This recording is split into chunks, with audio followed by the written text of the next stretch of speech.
Welcome back. Here during Mental Health Awareness Month, Living Local DMV is shining a spotlight on Purple Rose Petals, a mental health and wellness spaces for Black millennials who are tired of doing life alone. I can relate. And here to share more is the founder, Shauna Rose. Thanks so much for joining us. Hi, thank you for having me. Absolutely. Well, I think this is something very near and dear to my heart and other Black millennials. Tell me how you got this idea. Yeah, of course. So I'm a licensed therapist by trade. And so I seen that a lot of my clients were suffering in silence. And they didn't feel comfortable talking about it with their friends or their family. So I said, hey, we need a space where we can just come and be in community and talk about what we're really feeling and what we're really going through. Absolutely. And we've had a lot of Black and brown mental health professionals on the show. And we talk a lot about how it's important to talk to a therapist and a professional who can relate to your walk of life. And you don't have to over-explain cultural norms and colloquialisms, what have you.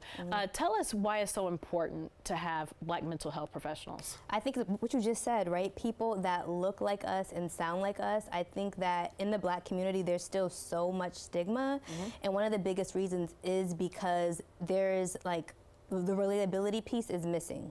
When we talk about mental health, it's really always clinical. They're using words we don't understand. It's not relatable. So really it's important, like you said, to have someone who knows what it's like to be someone of color, who kind of understands the experience. I think that's really, really important. Absolutely. And in this being May, which is Mental Health Awareness Month, let's talk about some of the signs, because a lot of times there's a lot of stigmas, especially in the Black community, where we think that mental health is just depression. It's just stress, or it's just clinical, as you mentioned, it's something that you get diagnosed with.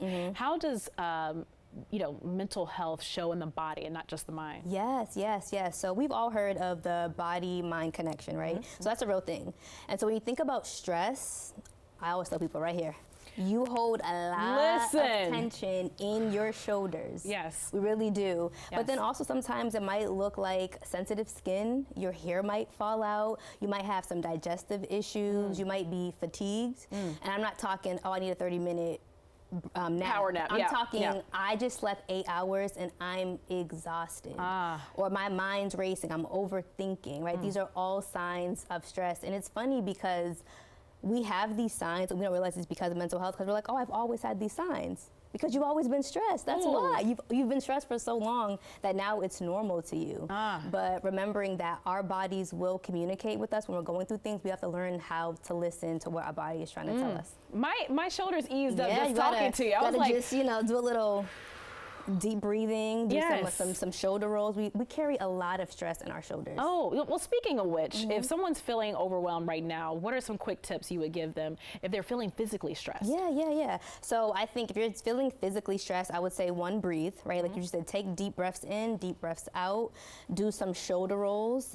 And then I would say on a mental level, if you're feeling like stressed, first acknowledge what you're feeling and don't minimize it. A lot of us say, oh, I'm stressed, but so-and-so has it so much worse than me, so why am I complaining?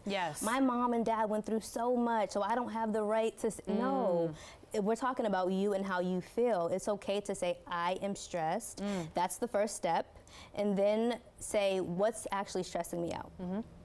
Once you figure out what's stressing you out, then take small baby steps. It's not gonna be overnight, snap your fingers. Let's set some boundaries. Let's maybe take some time to rest.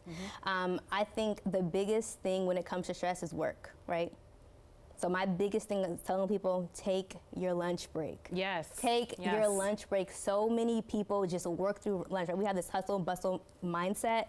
Take your lunch break. Even if it's only for 15 minutes, go for a walk, take some air, just decompress from work.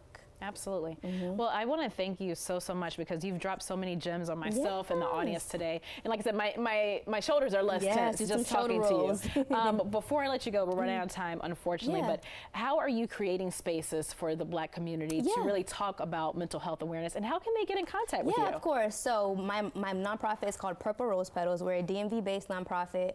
Our goal is really just to bridge the gap between mental health and culture. We do that by hosting community events. We do workplace trainings as well as consulting. We have an event coming up on May 17th called Poor Decisions. It's at a wine bar, so Poor Decisions, play on words. So everyone come out. It's going to be in Rockville, and we would love to have all you guys there. I love it. I love the name too. Well, thank you so much for everything you're doing for the community. Please don't be a stranger. Tell us more about what you got coming up. Thank you guys for having me. Absolutely. Anytime. Come back. Of course. Bye, guys.